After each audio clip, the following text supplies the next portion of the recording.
Olá e boas-vindas a quem acompanha o nosso programa. Antes da gente mergulhar no assunto de hoje, eu preciso dar aquele nosso aviso transparente e obrigatório de sempre. O conteúdo que se segue é uma síntese automatizada e foi elaborada com apoio de inteligência artificial, tá? Uhum. A nossa missão aqui é pegar dados científicos complexos e estruturar tudo isso numa discussão acessível. E olha, o material de hoje é super interessante. Muito. É um artigo científico fascinante. Sim, o título original dele é Multilingual Public Warnings, a Review of an Updated Location-Based SMS System in Estonia and its Transition to Language Adaptive Delivery. Que, traduzindo para o português, ficaria algo como avisos públicos multilingües, uma revisão de um sistema atualizado de mensagens de texto baseadas em localização na Estônia e sua transição para entrega adaptável ao idioma. Exatamente. E esse documento foi publicado agora, no ano de 2026. Os autores são a Kadi Luft-Kallas, a Stella Policarpus e a Marjo Taukar. E vale destacar que elas são pesquisadoras lá da Academia de Ciências de Segurança da Estônia. Bem lembrado. O artigo saiu naquele periódico super respeitado, o Jornal Internacional de Redução de Riscos de Desastres. E o que a gente quer com essa análise aprofundada de hoje é entender uma coisa fundamental: como a barreira do idioma pode ser, literalmente, a diferença entre a segurança e o perigo extremo durante um desastre ambiental. Pois é, e como a tecnologia de telefonia está finalmente conseguindo resolver esse gargalo, né? Exato. Bom, e para quem valoriza a informação com base científica, a gente faz aquele convite, né? Siga o nosso canal, curta o conteúdo e compartilhe essa análise com outras pessoas. Difundir conhecimento é a melhor forma da gente construir uma sociedade mais preparada. Com certeza. O conhecimento salva vidas. Então imagina a seguinte cena. A pessoa está caminhando por uma rua super movimentada, num dia aparentemente comum. Aí, de repente, o aparelho celular emite aquele bip agudo. Aquele som inconfundível de alerta de emergência do governo, né? Esse mesmo. Um perigo iminente está chegando. Aí a pessoa olha para a tela, desesperada por uma instrução de rota de fuga, e o que aparece lá não é nada claro. O visor é tomado por um bloco gigantesco de texto. Nossa, uma parede densa de palavras. Isso. Uma mistura de 3 idiomas diferentes, com alfabetos diferentes, tudo socado num único parágrafo que parece não ter fim. Em meio àquela tensão absurda de um desastre ambiental se aproximando, tentar ler rápido e entender essa massa de informação vira uma tarefa impossível. É brutal. E essa paralisia induzida por essa sobrecarga visual não é só um detalhe. É uma barreira cognitiva muito severa. Uhum. Quando uma sociedade enfrenta um desastre ambiental ou até uma crise tecnológica que avança rápido, o tempo de reação é o que dita quem sobrevive. A comunicação clara não é só um luxo administrativo, sabe? Certo. Ela é a espinha dorsal da operação. As minorias linguísticas, os imigrantes, os refugiados, eles enfrentam muito o que a sociologia chama de discriminação baseada no idioma. Isso tem um custo real, né? Um custo altíssimo.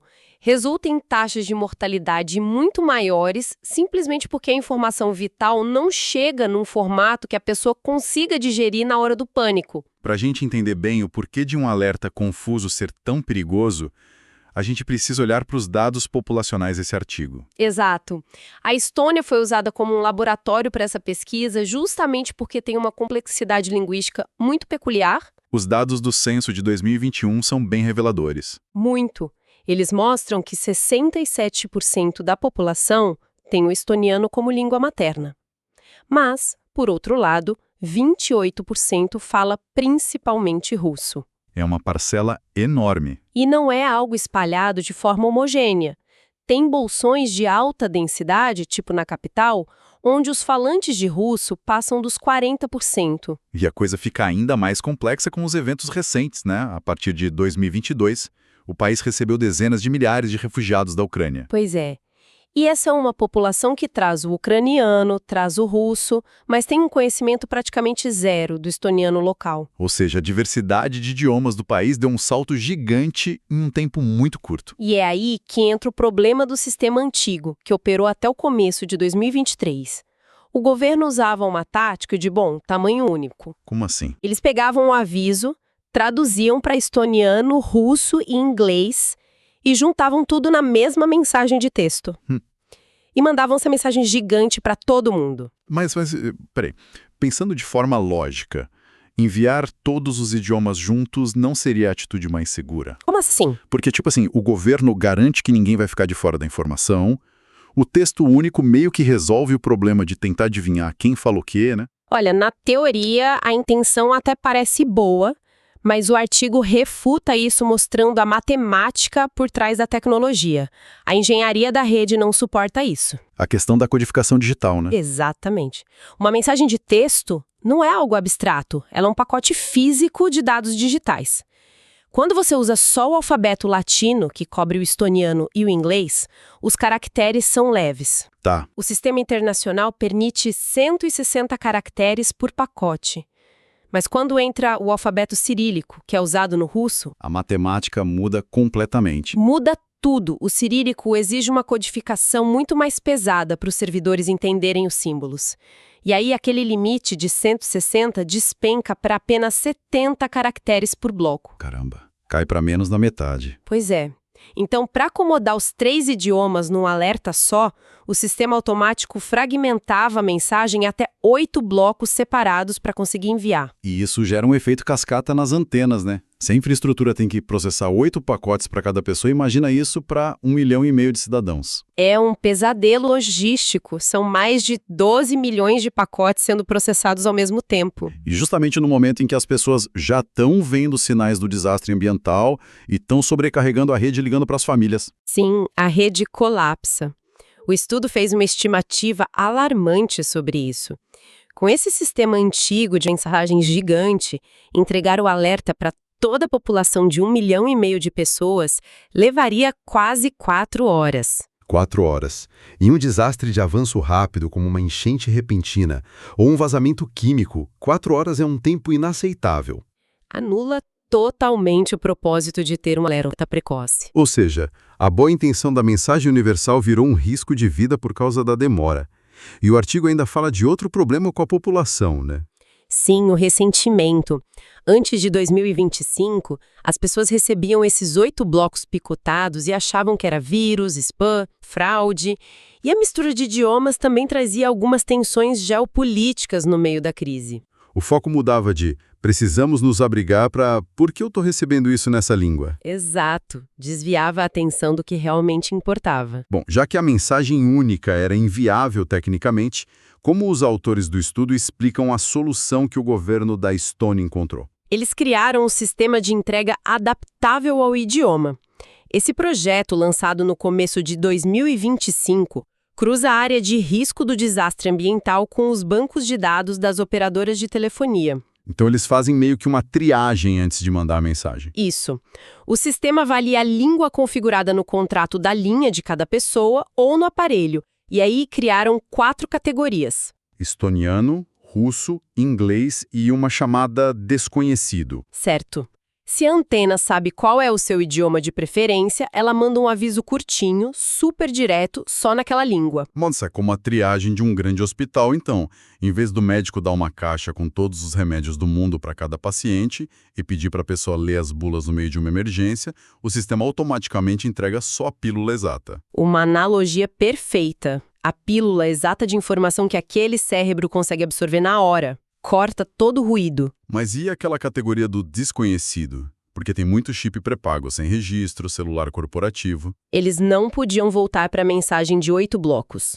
Então, para o desconhecido, eles mandam uma versão bilíngue ultra enxuta em estoniano e inglês. Entendi. Mantém a inclusão, mas não derruba a antena com pacote de dados pesado. Exatamente. E a teoria soa muito bem, né? Mas o artigo foi analisar a prática. Eles avaliaram os dados empíricos de um exercício nacional que aconteceu em maio de 2025. Aquele que o governo disparou 1,5 milhão de mensagens simultâneas. Esse mesmo. E os resultados foram impressionantes. O gargalo de 4 horas desapareceu. A grande maioria dos alertas chegou em cerca de 40 minutos. Uma diferença brutal no tempo de resposta. Muito. E para quem estava nos grupos com idioma definido, a taxa de sucesso da entrega na língua certa foi de 99%. 99%. Que eficiência incrível! E tem outro dado muito interessante dessa pesquisa, que conversou com a população depois do teste. Ah, pesquisa de opinião. Sim. Quase 98% das pessoas notaram a mensagem de texto no celular e cerca de 68% disseram que o alerta no aparelho foi a primeira coisa que perceberam. Superou os alarmes de rua. Superou o som das sirenes, a televisão, o rádio.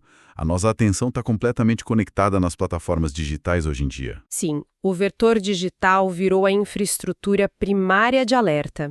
Mas e aqui a gente precisa ser justo com a análise dos dados. Tem uma falha grave apontada no estudo, o famoso ponto cego. Eu notei que nem tudo foi perfeito. E os turistas? E as pessoas que estão lá a negócios? Pois é, quando a linha é de uma operadora estrangeira, usando a rede do país em trânsito internacional, a taxa de sucesso da mensagem caiu para 55%.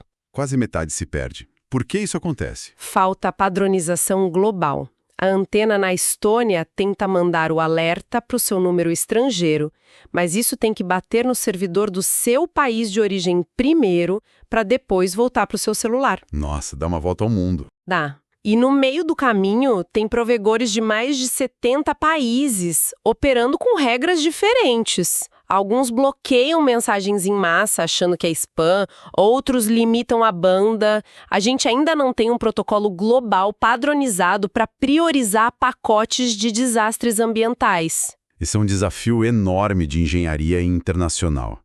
Mas voltando para a população residente que recebeu as mensagens rápido, o veredito do artigo confirma que as pessoas realmente entenderam o aviso agora. A confusão visual acabou. Acabou! Mais de 95% das pessoas que responderam à pesquisa receberam um aviso limpo direto no seu idioma. E os autores até relatam um detalhe que eu achei super pragmático sobre essa eficiência. Qual? Para evitar sobrecarregar as antenas com caracteres pesados, a engenharia do governo programou o sistema para alterar sutilmente a ortografia de algumas palavras. Como assim? Eles escreveram errado de propósito? Trocaram letras, tipo substituíram um caractere com tio ou algum acento complexo por uma letra mais simples, com uma marcação mais leve digitalmente. Ah, porque um caractere pesado podia forçar a rede a quebrar a mensagem em 2 blocos de novo. Exato. Eles sacrificaram a ortografia perfeita para garantir que o dado trafegasse mais rápido e a instrução chegasse a tempo. É a sobrevivência falando mais alto que o purismo gramatical. Faz todo sentido. Bom, a gente já está caminhando para o encerramento da nossa análise de hoje e eu acho fundamental reconhecer a enorme relevância que esse artigo científico tem. Ele muda a nossa forma de ver as coisas. Muda. Ele comprova, com dados muito rigorosos, que a acessibilidade linguística não é só uma questão de inclusão social ou um conforto opcional. Não mesmo. Analisou hoje, serve como um modelo para qualquer sociedade diversa ao redor do mundo. Concordo plenamente. A ineficiência no envio de dados pode custar as vidas das comunidades mais frágeis. Eu queria agradecer demais a companhia de quem ficou com a gente nessa exploração de ideias tão complexas.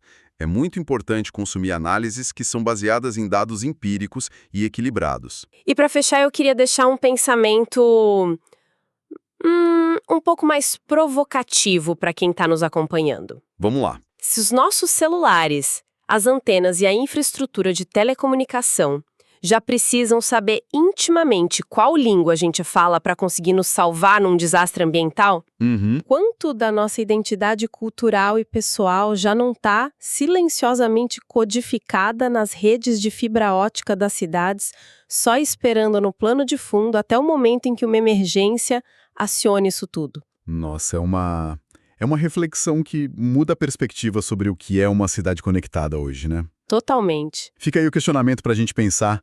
Até a nossa próxima análise aprofundada, pessoal. Um abraço.